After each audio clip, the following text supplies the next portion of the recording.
우리 하나님 말씀 요한복음 15장 7절입니다. 15장 7절.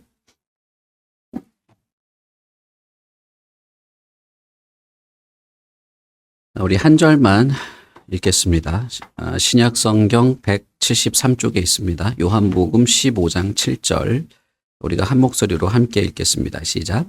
너희가 내 안에 거하고 내 말이 너희 안에 거하면 무엇이든지 원하는 대로 구하라. 그리하면 이루리라. 아멘. 우리가 하나님의 형상으로 지어진 인간이라는 것이 성경의 가르침이고, 그 가르침의 의미는 우리가 하나님의 거룩한 성품에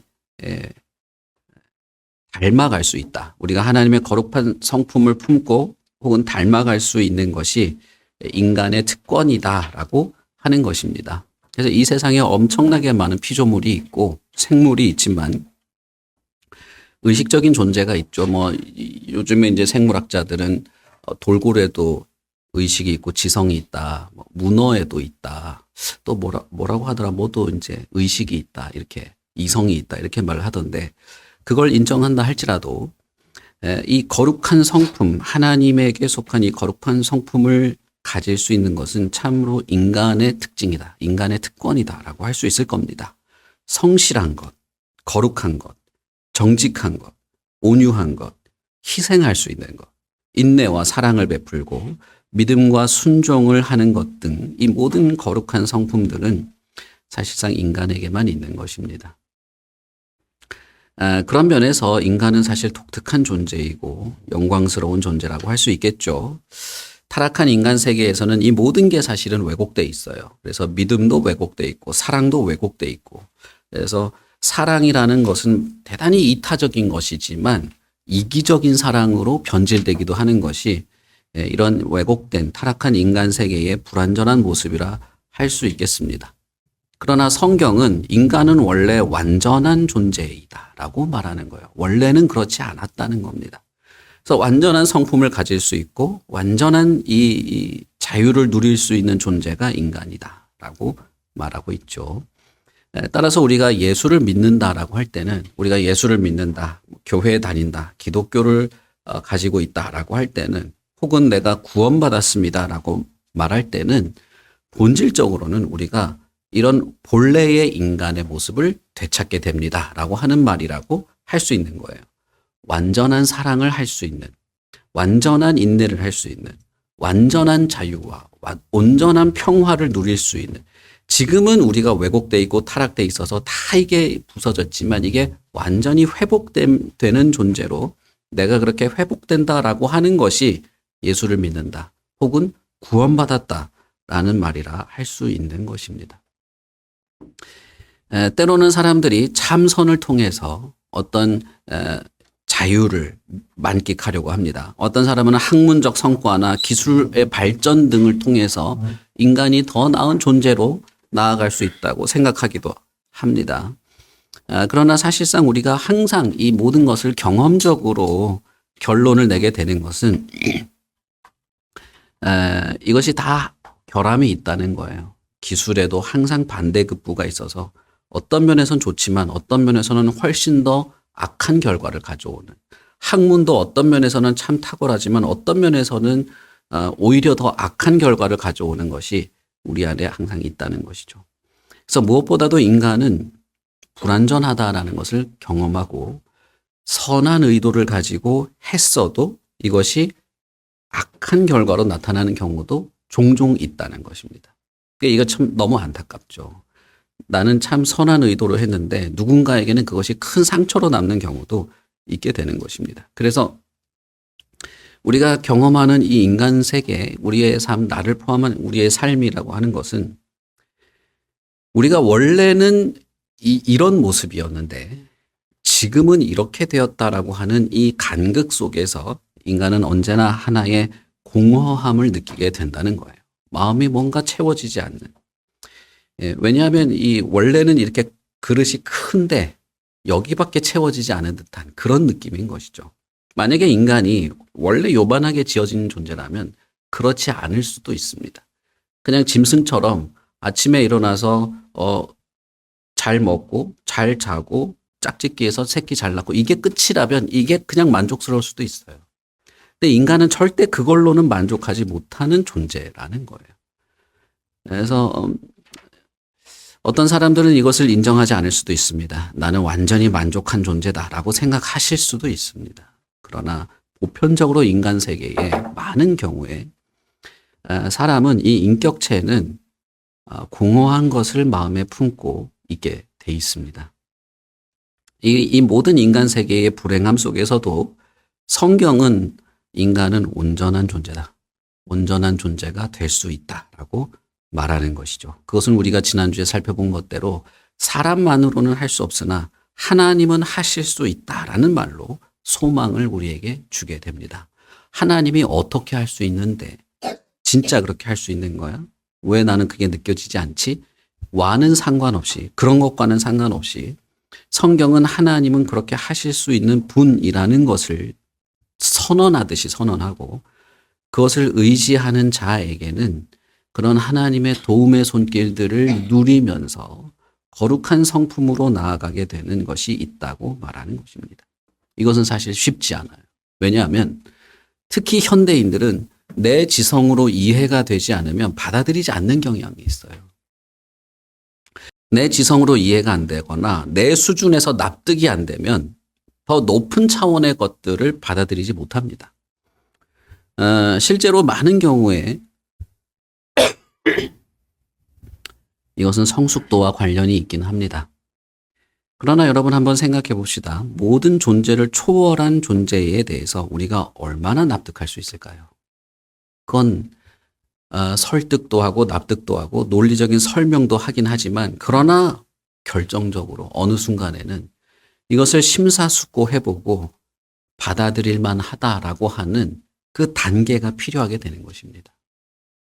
이것은 어쩔 수가 없어요. 예수께서 그래서 어린아이와 같은 자를 말할 때 어린아이의 특징은 내가 네 아버지다 하면 그냥 아버지로 받아들이는 것이죠. 출생신고서 이거 믿을 수 있는 거야 이거? 의사하고 짠 거 아니야 이거? 간호사하고 짠 거 아니야? 혹시 옆에 재벌집 아들이랑 나랑 바뀐 거 아니냐? 나 원래 재벌 아들이었는데 당신 아들로 바뀐 거 아니야? 이렇게 생각하지 않는단 말입니다. 논리적인 설명이 불가능한 것이 있다는 얘기예요. 인간 세계, 여러분이 경험하며 만나며 살아가는 모든 세계가 이 단계가 있습니다. 그래서 이것을 신뢰할 만하고 믿을 만한가, 그가 성실한가, 일관되어 있는 존재인가를 보고 우리는 신뢰를 하게 되는 것이죠. 성경은 하나님에 대해서 항상 일관된 분으로 말합니다. 이것은 엄청나게 중요한 것이에요. 하나님은 성실한 분으로 말하고 그의 약속을 항상 지키는 분이라고 말합니다. 그러면서 하나님은 하실 수 있다라고 말하고 있는 것이죠. 지금 당장은 이것이 나에게 다가오지 않는다 할지라도 성경 전체에서 말하고 있는 하나님, 그리고 우리가 하나님에 대해서 알아가고 배우고 그리고 내가 이 삶 속에서 경험하는 하나님에 대해서 신뢰할 만한 것이 있다는 것을 우리가 알게 되면 이 하나님, 인간은 할 수 없지만 하나님은 하실 수 있다고 하는 이 전능한 하나님에 대해서도 우리는 받아들일 수 있게 되는 것이죠. 그럼으로써 이것은 시간은 걸릴 수 있을지 모르겠어요. 시간이 걸리고 이런 전능한 하나님에 대해서 내가 받아들이는 데는 많은 심사숙고와 어떤 경험적 어떤 시간이 필요할지도 모르겠습니다. 그러나 분명히 이것을 진지하게 생각하는 사람이라면 믿을 수 있는 하나님이라는 것을 우리는 알 수 있을 것입니다. 때때로 우리는 이 세계의 기준을 나에게 두기를 좋아합니다. 그래서 내가 이 세계의 기준이 되는 거예요. 그래서 자신을 기준으로 놓고 옳고 그른 것, 신뢰할 만한 것, 신뢰하지 못할 만한 것을 구분하기를 좋아해요. 그러나 여러분, 인간이라는 것은 원래 가변적이고 상대적이에요. 나도 그래요. 상대적인 겁니다. 그렇기 때문에 사실상 기준이 될 수는 없어요. 우리는 항상 인간 본연의 연약함을 느낍니다. 그래서 성경이 말한 그대로 인간은 완전히 타락하여서 선한 것이라고는 전혀 없는 존재라는 것을 생각해 볼 때 우리는 이 세계의 기준으로서 인간이나 혹은 다른 존재나 혹은 나 자신을 기준으로 둘 수 없다는 것은 분명한 것입니다. 무엇이 옳고 무엇이 그른 것인가를 판단하는 것은 대단히 어렵습니다. 그 기준이 인간에게 있다면 그렇다는 거예요. 그런데 만약에 그 기준이 인간이 아닌 것에 있다면, 사실상 이 기준은 인간이 아닌 것에 있어야 됩니다. 인간이 이렇게 가변적이기 때문이죠. 만약에 무언가 절대적인 기준이 있다면, 그 기준이 영원히 변하지 않고 항상 그 자리에 있고 그 기준이 있다면 우리는 그것을 무엇이라 부를 수 있을까요? 우리는 그것을 진리라고 부를 수 있을 것입니다. 제가 예전에도 말씀드린 적이 있는데, 제가 고등학교 때 그 국사 선생님이 있었어요. 그 국사 선생님이 저를 무척 싫어했거든요. 제가 이제 까불랑거리기도 했지만은 그분은 이제 통일교 신자였고 나는 이제 교회 다닌다고 하고 항상 저를 싫어했어요, 그분이. 근데 그분이 갑자기 수업 시간에 이 세상에 절대적 진리가 있냐? 이 세상에 절대적 진리는 없다. 모든 것은 다 상대적 진리다. 이렇게 말하는 거예요. 그래가지고 그때는 이제 내가 아주 그냥 어릴 때니까 진리는 있습니다. 그렇게 말했죠. 진리는 있습니다. 그러니까 하나만 말해보라는 거예요. 여러분 뭐라고 말씀하시겠습니까? 네, 그때 저는 이제 그게 맞는지 틀리는지도 모르고 어쨌든 이 선생님을 이겨먹어야 되겠다 이 생각이 있어가지고 사람은 죽는다. 이게 진리입니다. 이렇게 말했거든요. 선생님이 그런 거 말고 이러는 거예요. 그래서 내가 진리 맞잖아요. 이거 맞잖아요. 막 이랬거든요. 어떤 상황에서도 변하지 않는 것이 있다면, 어떤 조건에서도 변하지 않는 것이 있다면, 항상 일관된 것이 있다면 우리는 그것을 진리라 부를 수 있습니다. 내 마음에 들던 안 들던, 내 마음을 따뜻하게 하든 안 하든, 그것이 감미롭지 않던 간에 영원히 변하지 않는 것이 있다면 그건 우리가 진리라 말할 수 있을 겁니다. 그런 면에서 인간은 죽는다라고 하는 것은 어느 정도는 진리에 속한 거라고 말할 수도 있겠죠. 그러나 우리가 성경을 통해서 볼 때 하나님이 어떤 분으로 항상 묘사되어 있는가? 하나님은 항상 일관된 분인 거예요. 변하지 않고 어제나 오늘이나 내일이나 한결같고 하나님에게는 하루가 천년이요 천년이 하루 같은, 그래서 천년 전의 하나님과 지금의 하나님이 동일해서 그때의 하나님에게 했던 사람들, 어떤 말을 하건 기도를 했던 사람들과 지금 내가 동일한 마음을 품고 있다면 하나님이 동일하게 역사하신다는 것을 우리가 믿고 신뢰하게 되는 것입니다. 누가복음에 있는 그 말은 이미 2000년 전에 적어 놓은 거예요. 그러나 그것을 우리는 지금도 받아들일 수 있을 만한 내용으로 받아들이는 것이죠. 하나님이 할 수 있다라고 하는 것. 그래서 나에게 진정한 자유가, 진정한 평화가, 진정한 인내와 사랑이 있을 수 있다. 내가 그것을 누리고 베풀고 경험하며 살 수 있다는 것을 우리는 기대할 수 있게 되는 것입니다. 여러분 한번 여러분 자신을 한번 보십시오. 여러분이 그토록 활활 타올랐던 사랑이라는 게 변하지 않습니까? 5초만 해도 변해요. 1분, 10분? 10분은 너무 길고 진짜 30초만 해도 변합니다. 그렇게 떠들고 즐기고 잘 놀고 막 사랑스러워서 미치다가도 말 한마디 하면 근데 왜 당신 엄마는 나한테 그랬어? 이러면 끝나는 거예요. 그날 저녁 식사는 끝이에요. 그렇지 않습니까? 근데 말이야, 아버지 참 성격 이상하지, 그치? 당신도 그거 맨날 느끼면서 살았지. 왜 우리 아버지가 어때서? 그럼 끝나는 거야. 그날 좋았던 거 싹 끝나요. 여러분 한번 생각해 보시죠. 여러분들 지금 다 결혼하신 분들이니까. 그렇게 활활 타오르던 사랑이라는 게 내 몸을 다 내어줄 것 같은 거라듯이 상대적이지 않던가요? 가변적이지 않던가요? 수도 없이 변하지 않습니까? 그런 내가 변하지 않는 사랑을 가질 수 있다는 게 저는 이게 정말 가지고 싶어요. 왜냐하면 내가 누군가를 사랑할 때 저에게는 말할 수 없는 충족감이 있었다는 것을 저는 알기 때문입니다. 그 사람이 나한테 뭘 안 해줘도, 이 아이가 나한테 뭘 대단한 걸 안 해줘도 그 아이를 사랑하는 마음이 막 솟아오를 때 저에게는 너무나 대단한 만족감이 있었어요.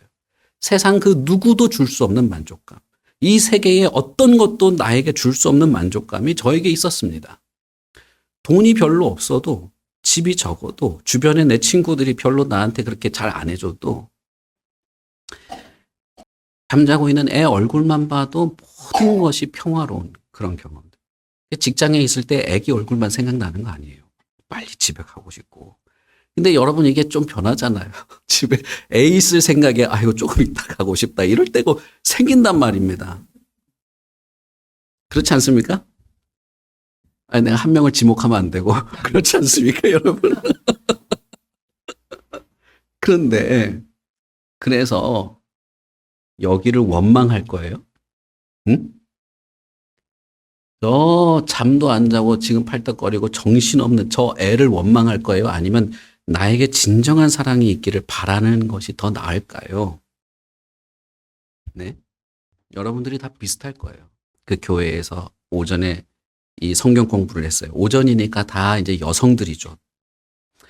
할머니, 권사님, 집사님, 구역장, 뭐 젊은 여자 집사님 다 성경 공부해가지고 다 은혜 있고 막 얘기하고 감사하고 하하호호 즐기면서 점심 식사까지 하고 자, 우리 다음 주에 만납시다 하고 헤어졌어요. 이 할머니 권사님이 걸음도 잘 못 걸으시면서 온 거죠. 집에 싹 들어서 문을 딱 열었는데 할아버지가 누워있다가 왜 밥도 안 해놓고 나가가지고 자기는 쫄쫄 굶은 거지. 이 할아버지는. 권사님은 식사하고 왔는데 밥 내놔 한 거예요. 권사님이 들고 있던 성경책을 팍 집어던졌어. 이 왼수 같은 인간 이러면서. 그러면 여러분, 저 왼수 같은 인간이 빨리 죽어야 나한테 평화가 있습니까? 응? 아니면 나한테 그걸 다 압도할 만한 사랑이 있기를 바라는 것이 더 낫겠냐는 거예요. 이건 근데 이건 판단하기 쉽지 않습니다. 왜냐하면 우리는 항상 쉬운 걸 생각하기 때문이죠. 저 왼수 같은 인간이 빨리 죽으면 훨씬 쉽죠. 그러나 나에게 더 대단한 사랑이 있기를 바라는 것은 정말 쉽지 않은 겁니다. 인간은 사실상 어렵습니다. 하나님만이 되는 거예요. 나를 때리는 남편을 어떻게 사랑할 수 있습니까? 맞아가지고 머리뼈에 금이 갔는데 그래도 사랑하고 싶다고 말하는 게 쉽습니까? 저는 이혼해야 된다고 말했어요, 그분한테. 근데 그분은 사랑하겠다 그러더라고요. 제가 그때 진짜 나 목사가 맞는지 궁금해가지고 마음에 갈등을 한 적이 있어요.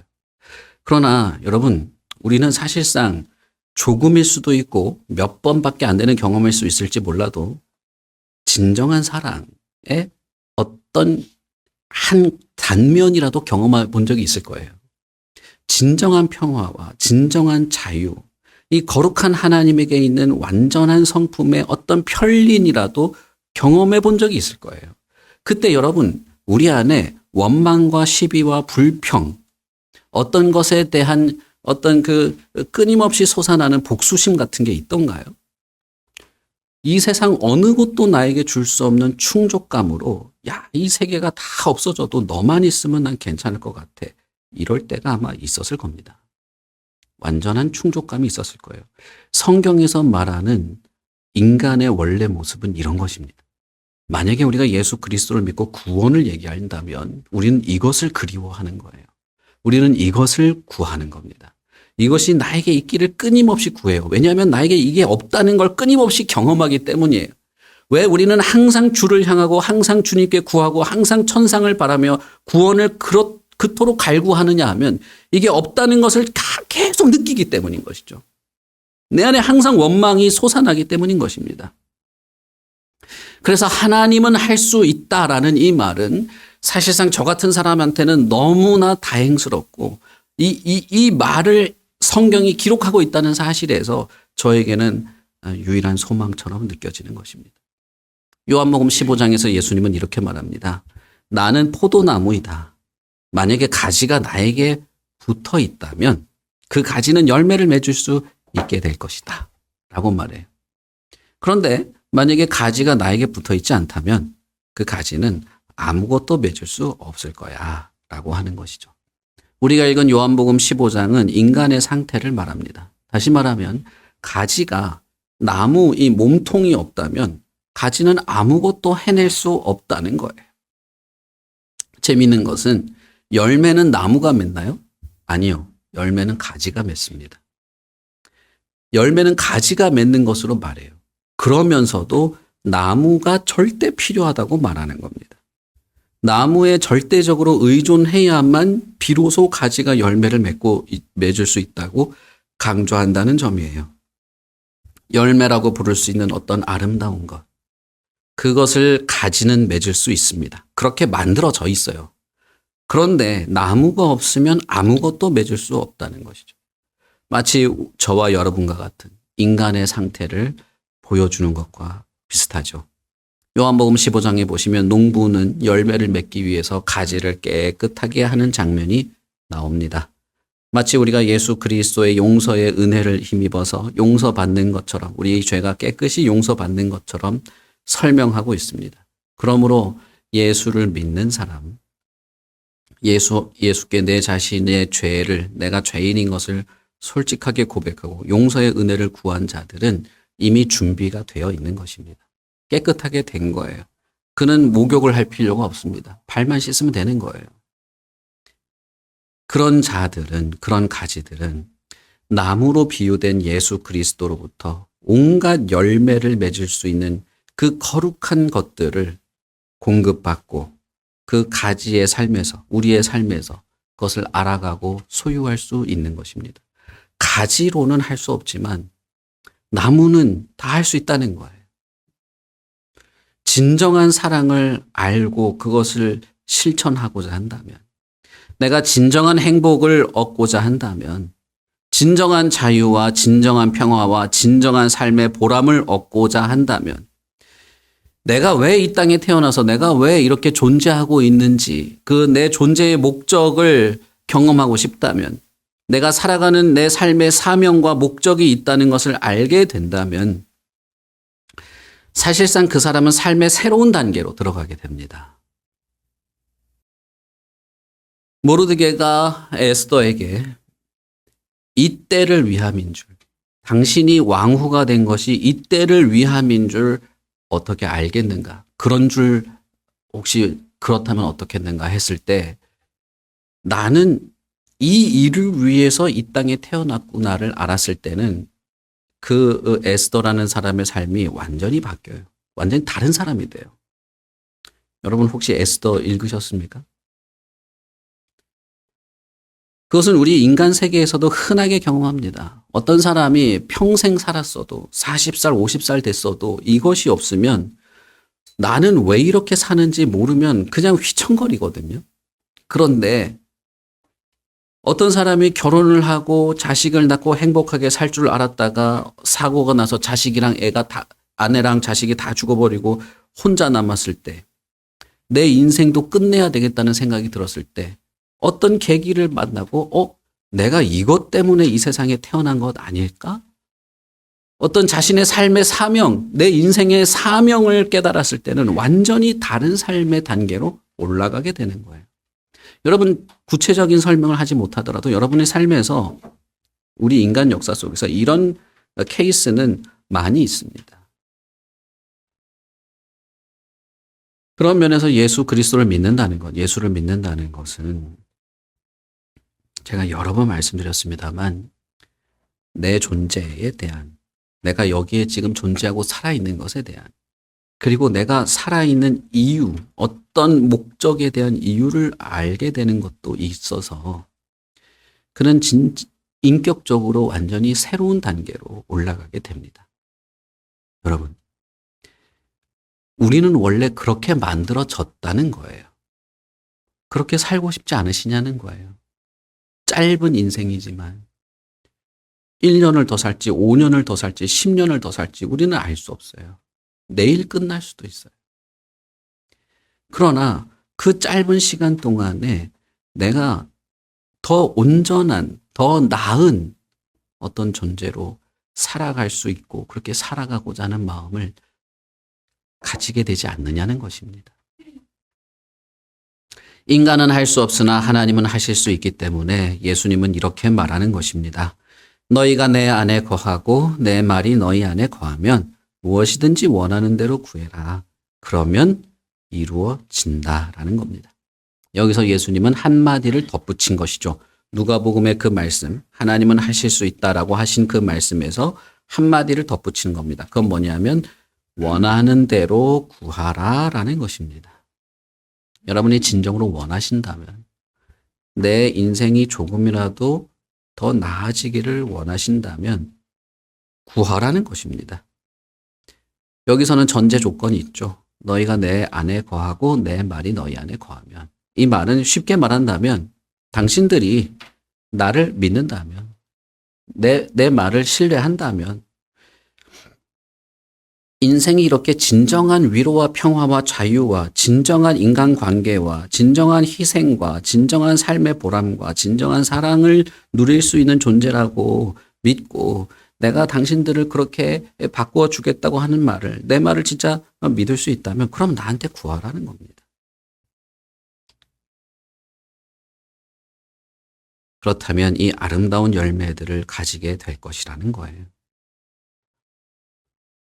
우리가 이 세상에 사는 동안에 맺을 수 있는 이 열매는 천상에서 우리가 누릴 것과 비교한다면 비교조차 할 수 없는 적은 것이긴 합니다. 그러나 그럼에도 불구하고 우리는 이 땅에서 천상의 그 느낌을 느낄 수 있는 그런 아름다운 열매, 신앙의 열매들을 맺을 수 있습니다. 한 영혼을 진정으로 사랑해 볼 수 있습니다. 한 영혼이 누리는 그 평화와 소망과 어떤 인격적인 그 충만을 우리는 경험할 수 있어요. 잠깐이라도 그럴 수 있다 이 말이에요. 우리의 성품이 변할 것이고 인격이 변할 것이고 삶의 진정한 의미들을 깨달아가게 될 것이고 정직을 우선하게 될 것이고 참된 사랑의 관계를 위해 노력하게 될 것이고 진정한 만족을 누리게 될 것입니다.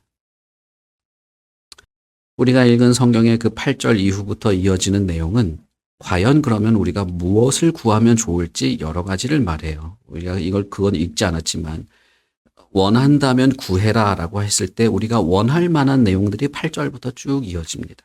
여러분 성경을 더 읽어보시면 좋겠어요. 온갖 불평과 불만과 결핍과 채워지지 않는 공허함, 나조차도 나에게 무슨 문제가 있는지 말할 수 없는 이 알지 못하는 메마른 심성이 여러분들에게 그냥 좋게 여겨진다면 난 이게 좋아. 난 고독한 게 좋고 뭔가 뻥 뚫려 있는 이 느낌이 좋고 그게 날 행복하게 해. 그렇다면 구할 필요는 없겠죠. 그러나 보편적인 사람이라면 그런 것을 좋게 여길 수 없습니다. 왜냐하면 원래 이런 존재로 지어졌기 때문이에요. 원래 이런 존재로 지어졌기 때문에 이런 공허함 속에서 그걸 만족하는 사람은 사실 잘 없어요. 여러분 자신을 한번 돌아보십시오. 우리들 자신을 한번 돌아봅시다. 내가 얼마나 뭐가 모자란 사람입니까? 내가 얼마나 실수가 많고 얼마나 욕심 때문에 일을 그르치고 얼마나 다른 사람 생각은 하지 않고 나만 생각하고 그렇게 살아가는 사람입니까? 그러나 여러분 예수님은 이렇게 말씀하십니다. 그렇지만 내 말을 조금이라도 내 말에 대해서 뭔가 좋게 여기는 게 있다면 좀 믿을 만한 것이 있다면 그렇다면 너가 원하는 대로 구하라는 겁니다. 하나님의 말씀, 예수님의 말씀, 그가 하신 말씀에 마음을 열고 기도하라는 거예요. 그가 그렇게 허락하신다는 것이죠. 여러분 이 시간에 우리가 잠깐 찬양하고 같이 합심해서 기도할 겁니다. 여러분 이 기도 우리가 함께 합심해서 한 달에 한 번씩 하는 이 기도에 이렇게 습관적으로 하지 마시고 진짜 마음을 여기에 열고 기도할 수 있기를 바랍니다. 나는 할 수 없어서 구하지만 하나님은 하실 수 있고 예수님은 분명하게 말했습니다. 너희들은 원래 열매를 맺을 수 있는 존재인데 나에게 붙어 있기만 한다면, 나를 신뢰하기만 한다면, 그리고 나에게 구하기만 한다면 되니까 구하라. 여러분, 세상에 어떤 신이 그냥 구하라는 말만 합니까? 조건이 많은데 뭐도 해야 되고 뭐도 해야 되고 뭐도 해야 되고 뭐도 해야 되고. 그러나 하나님은 한마디죠. 내게 구하라는 것입니다. 우리가 함께 기도하고 이 하나님의 힘과 능력을 의지하고 예수 그리스도께서 우리에게 약속하신 것을 의지하면서 그렇게 2025년 한 해는 더 나은 사람으로 우리가 더 이렇게 성숙해 나갈 수 있기를 바랍니다. 우리 같이 기도하겠습니다.